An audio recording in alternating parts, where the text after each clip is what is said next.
¿Qué es la iglesia? Invencible. Sobre esta roca edificaré mi iglesia, y las puertas del infierno no prevalecerán contra ella. Jesucristo. Hace 2000 años, el Hijo de Dios condenó el desempeño y las prácticas espirituales de 7 iglesias, capítulos 2 y 3 en Apocalipsis. Cristo exigió una revisión inmediata y el rápido logro de su estándar superior de calidad espiritual, o de lo contrario. ¿Cómo decayó la calidad espiritual de la iglesia, una condición tan derrotada, menos de 70 años después de la ascensión de Cristo? ¿Escuchó la iglesia la exhortación de Cristo? ¿Ha respondido efectivamente a sus advertencias? Vamos a ver. La iglesia, equipada para la victoria.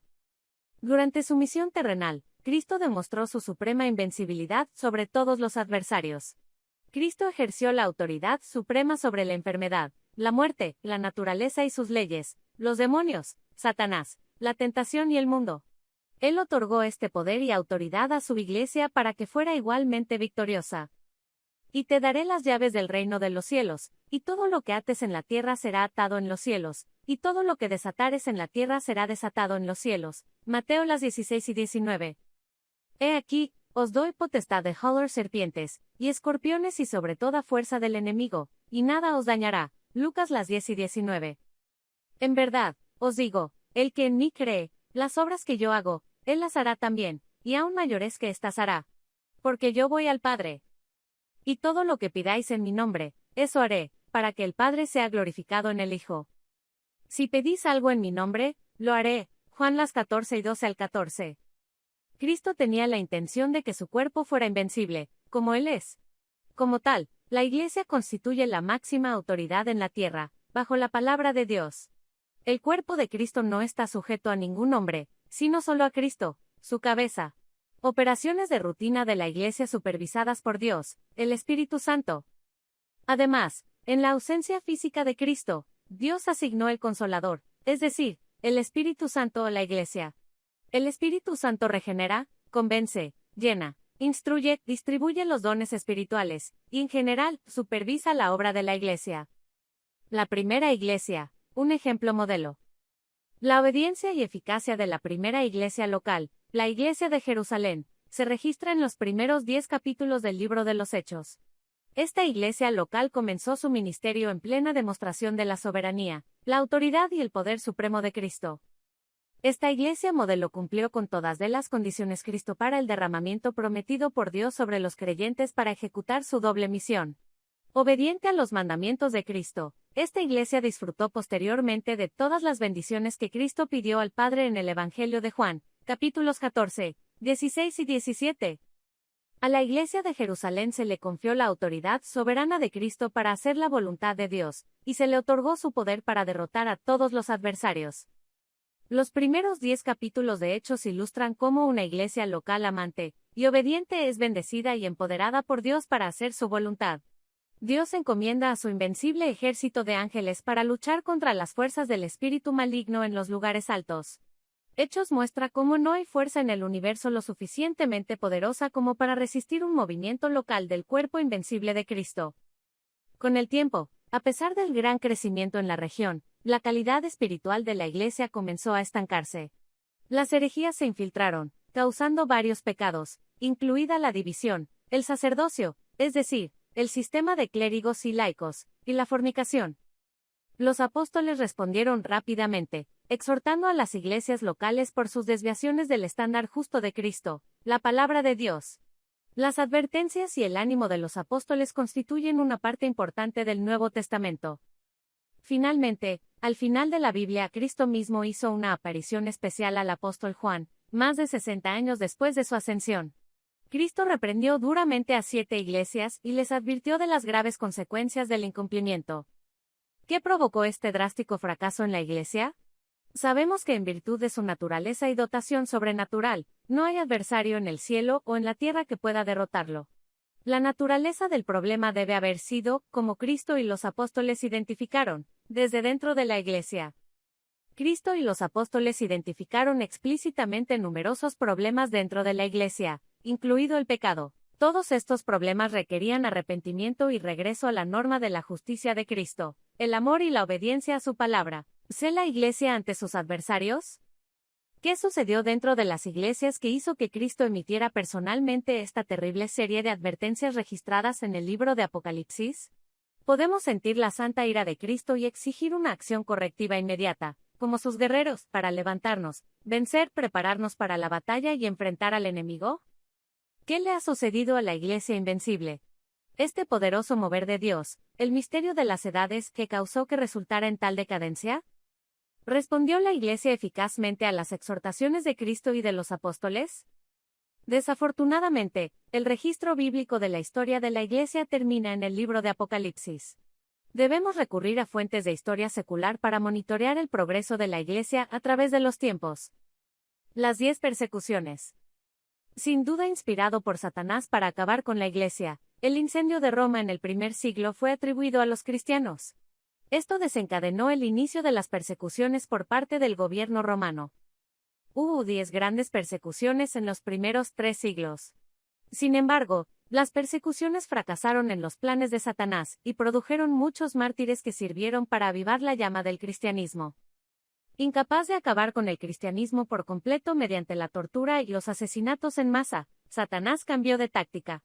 Como Satanás había causado la caída del hombre en el jardín del Edén y la caída de los judíos, entonces se propuso provocar la caída de la Iglesia. Como había hecho anteriormente con el judaísmo, Satanás ejerció su abominable influencia directamente dentro de las iglesias locales. Esta influencia satánica corrompería el carácter de la Iglesia en formas mutantes y reconocibles del mundano cristianismo. Estos mutantes, el catolicismo romano, el protestantismo, los ortodoxos orientales y los cultos, más tarde intentarían redefinir el cristianismo y la Iglesia, para engañar a miles de millones. Todavía lo hacen. Si no puedes vencerlos, únete a ellos. Debido a que la Iglesia obediente es divinamente invencible, las persecuciones romanas no pudieron extinguir a la Iglesia. En el siglo IV, el emperador Constantino diseñó una nueva cristiana religión basada libremente en ideales cristianos comprometidos y en las muchas religiones paganas de Roma. Esta mezclada religión, una mezcla que se promociona heréticamente como cristiana, se llamaba catolicismo romano. El catolicismo romano liberó una avalancha de doctrinas, prácticas y tradiciones heréticas babilónicas. Sus principales contribuciones a la apostasía fueron la incorporación de un sistema de clero laicos, sacerdocio, cambiar la sagrada palabra de Dios, y la subordinación de su Biblia católica alterada a la autoridad de la Iglesia católica romana. Esto significaba que la palabra de Dios ahora sería reemplazada por la palabra del hombre. Esta apostasía se convirtió en la religión del Imperio Romano. Impulsada por un poderoso ejército y una amplia influencia política, la Iglesia Católica Romana comenzó a redefinir para el mundo un evangelio diferente, en nombre del cristianismo. El dominio católico romano persistió sin oposición hasta 1054 después de Cristo, cuando muchos católicos se separaron del Papa para formar la Iglesia Ortodoxa Oriental. El catolicismo romano sobrevivió a la división, y continuó durante otros 463 años antes de cualquier desafío serio a su autoridad doctrinal. La rebelión, conocida como Reforma Protestante, comenzó en Alemania en 1517 después de Cristo, liderada principalmente por el monje católico romano Martín Lutero. La Reforma Protestante. La Reforma Protestante fue dirigida por sacerdotes y teólogos católicos romanos. Al abordar algunas de las enseñanzas heréticas del catolicismo romano, ni los líderes ni los seguidores del movimiento protestante pidieron un retorno completo a la especificación de Cristo, la Santa Biblia. En cambio, la Reforma estuvo plagada de una sutil orientación católica romana incrustada en las Escrituras. Por ejemplo, las herejías católicas como el sistema de clero laicos, abolido por la expiación de Cristo, fueron transferidas sin sospechar por los antiguos teólogos católicos al núcleo de la doctrina de la Reforma Protestante. Una familia dividida por una práctica común. A los 3 años de su fundación, la Reforma Protestante comenzó su tradición pecaminosa de desunión en desafío directo a los estrictos mandamientos de Cristo y los apóstoles, como sigue. División en el movimiento de Reforma Protestante. 1517. Iglesia Luterana. 1520. Reformado, dividido. 1525. Anabautistas, divididos. 1534. Anglicanos, divididos. 1560. Presbiterianos, divididos. 1612. Bautistas, divididos. 1628. Congregacionalistas, divididos. 1628. Reformados holandeses, divididos. 1639. Separatistas británicos, dividido. 1683. Menonita estadounidense, dividido. 1683. Antiguo orden Amish, dividido. 1727. Bautista del libre albedrío, dividido. 1774. Presbiteriano reformado, dividido. 1784. Metodista episcopal, dividido. 1787. Protestante episcopal, dividido. 1793. Reformado alemán, dividido. 1800. Iglesia de los Hermanos, dividido. 18.1. Iglesias de Cristo, dividido. 18.7. Discípulos de Cristo, dividido. 18.7. Iglesia Evangélica, dividido. 18.12. Menonita Reformada, dividido. 18.16. Episcopal Metodista Africano, dividido. 18.21. Sion Episcopal Metodista Africana, dividido. 18.25. Unitario estadounidense, dividido. 18.27. Bautista Primitivo, split. 18.26. Iglesias de Dios y en Norteamérica, dividida. 18.30. Iglesia Protestante Metodista, dividida. 18.43. Metodista Wesleyana, dividida. 18.44. Met. Episcopal, dividido. 18.44. Met. Episcopal, Sur, dividido. 18.45. Bautista del Norte, dividido. 18.45. Bautista del Sur, dividido. 18.57. Cristiano Reformado, dividido. 18.58. Presbiteriano Unido, dividido. 18.59. Iglesia de Dios en Cristo, dividido. 18.60. Iglesia Menonita de la Conferencia General, dividido. 18.61. Presbiteriano de los Estados Confederados, dividido. 18.65. Defensa Menonita, dividida. 18.67. Iglesia Reformada en Amer, dividido. 18.86. Iglesia de Dios Pentecostal, dividido. 1908. Iglesia del Nazareno, dividido. 1910. Conservador Amish, dividido. 1914. Asambleas de Dios, dividido. 1915. Bautista Nacional, dividido.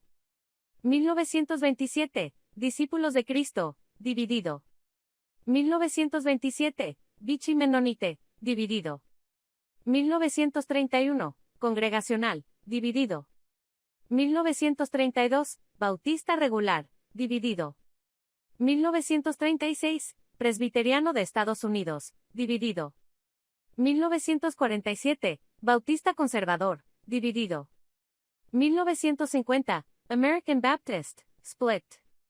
1954. Conservative Mennonite, split.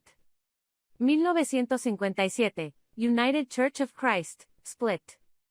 1961. Progressive Baptist, split. 1968. United Methodist, split. Dentro de estas denominaciones, los protestantes aparentemente encontraron motivos suficientes para estar en desacuerdo, y estas denominaciones también comenzaron a romper el compañerismo y a segregarse aún más. La solidaridad, un mandamiento grave y cardinal para la Iglesia del Nuevo Testamento, no encontraría un lugar de honor dentro del protestantismo. De hecho, las 7 denominaciones protestantes originales pronto comenzaron a engendrar nuevas generaciones de denominaciones, por ejemplo, los pentecostales, menonitas, bautistas del sur, episcopales, episcopales metodistas africanos, santidad, pentecostales adventistas, etc., una tradición que continúa así. Haga una búsqueda en Internet, o abra cualquier directorio telefónico bajo el título de iglesias para presenciar la espantosa proliferación de la práctica protestante del segregacionalismo.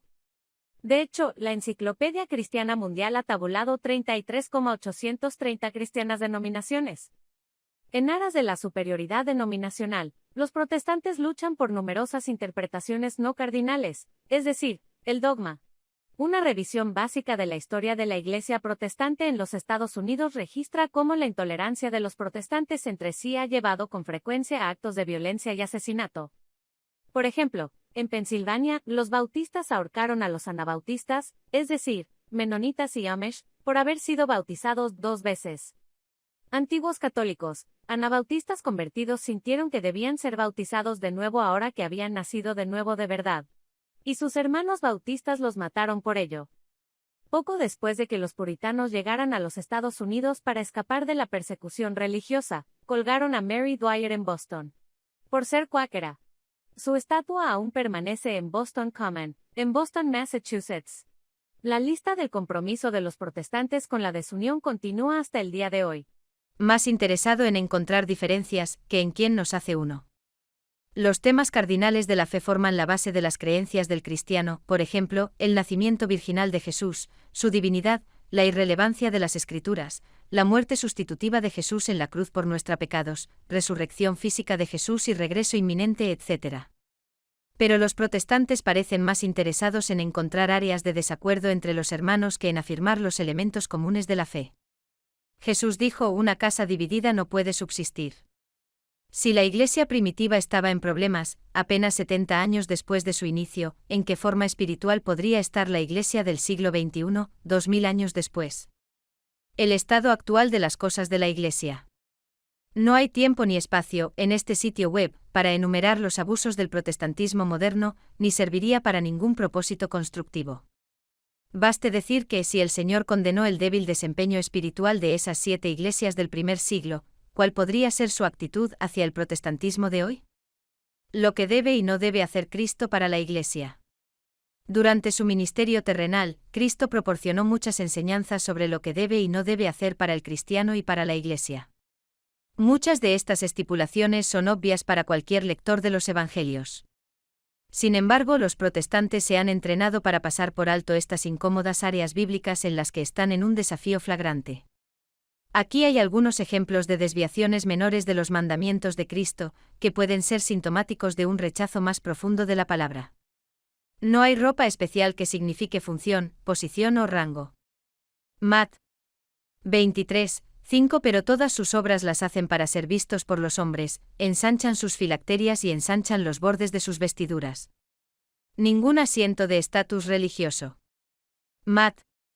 23:6 Y aman los aposentos más altos en las fiestas y los asientos principales en las sinagogas.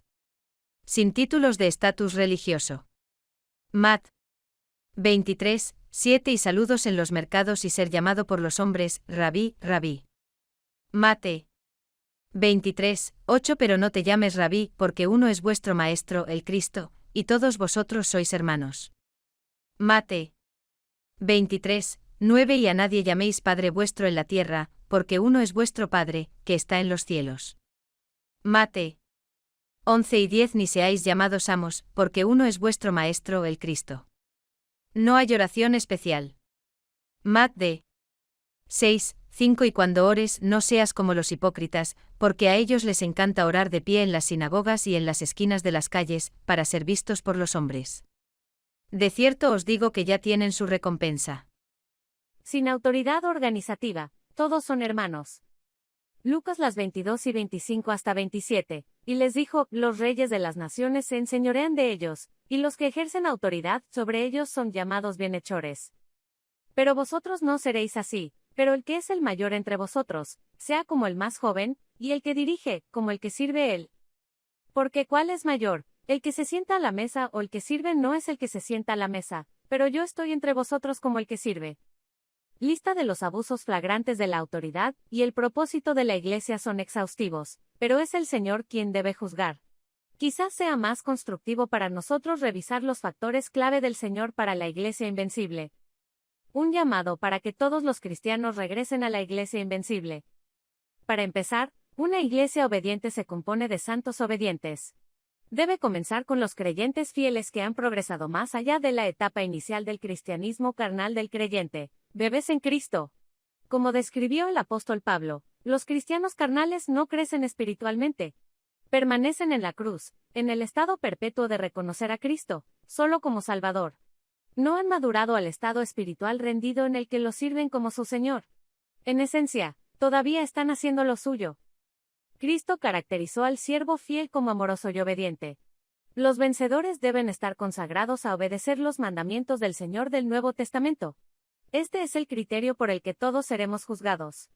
Debemos familiarizarnos con las enseñanzas del Señor y no desviarnos de ellas. Ahora, para los detalles. Fórmula de Cristo para la Iglesia victoriosa. En el Evangelio de Juan, Cristo identificó 3 claves fundamentales para la invencibilidad de la Iglesia. Inmediatamente después, en el libro de los Hechos, Él proporciona un ejemplo de lo que puede suceder cuando 120 creyentes comprometidos siguen obedientemente sus mandamientos. Resultados impresionantes. Lo que Cristo ordenó con respecto a la Iglesia. 1. Amor fraternal. Juan las 13:34 al 35. Un mandamiento nuevo os doy, que os améis unos a otros, como yo os he amado, que también os améis unos a otros. En esto conocerán todos que sois mis discípulos, si se aman los unos a los otros. Referencias adicionales. Juan 15, 9, 12 y 17. Amor fraterno, que produce el efecto residual y práctico de autentificar la credibilidad del discípulo en la comunidad. 2. Unidad. Juan las 17 y 21. Para que todos sean uno, como tú, oh Padre, en mí y yo en ti, que también ellos sean uno en nosotros, para que el mundo crea que tú me enviaste. Referencias adicionales. Juan las 17 y 11, 22 al 23. Unidad modelada según la Trinidad, es decir, la unidad de la deidad, que produce el efecto residual de autenticar a Jesucristo como aquel enviado por Dios. 3. Espere el empoderamiento. Hechos 1, 4 a 5 y, reunidos con ellos, les ordenó que no se fueran de Jerusalén, sino que esperaran la promesa del Padre, que, según él, habéis oído de mí. Porque Juan verdaderamente bautizó con agua, pero seréis bautizados con el Espíritu Santo dentro de no muchos días. Hechos 1, 8, pero recibiréis poder, cuando haya venido sobre vosotros el Espíritu Santo y me seréis testigos en Jerusalén, en toda Judea, en Samaria y hasta lo último de la tierra. Versículos adicionales. Juan las 14 y 16 al 17, 26, 15, 26 al 27, 16, 7 al 15, Lucas 24, 49, Hechos las 2 y 17 al 21, 4, 13, las 14 y 11 al 12, Primera de Corintios 4, 20, Primera Corintios las 12 y 11. Espere ser energizado por la Consolador. Bendición de Dios sobre la obediencia de la Iglesia. Mandamiento, amor fraternal, unidad y espera por el empoderamiento. Hechos la 1 y 13 y cuando entraron, subieron a un aposento alto, donde moraban Pedro y Santiago y Juan y Andrés, Felipe y Tomás, Bartolomé y Mateo, Santiago el hijo de Alfeo y Simón el celote y Judas el hermano de James. Hechos la 1 y 14, todos estos perseveraban unánimes en oración y súplica, con las mujeres y María, la madre de Jesús y con sus hermanos. Hechos 2, 1 y cuando llegó el día de Pentecostés, estaban todos unánimes en un mismo lugar.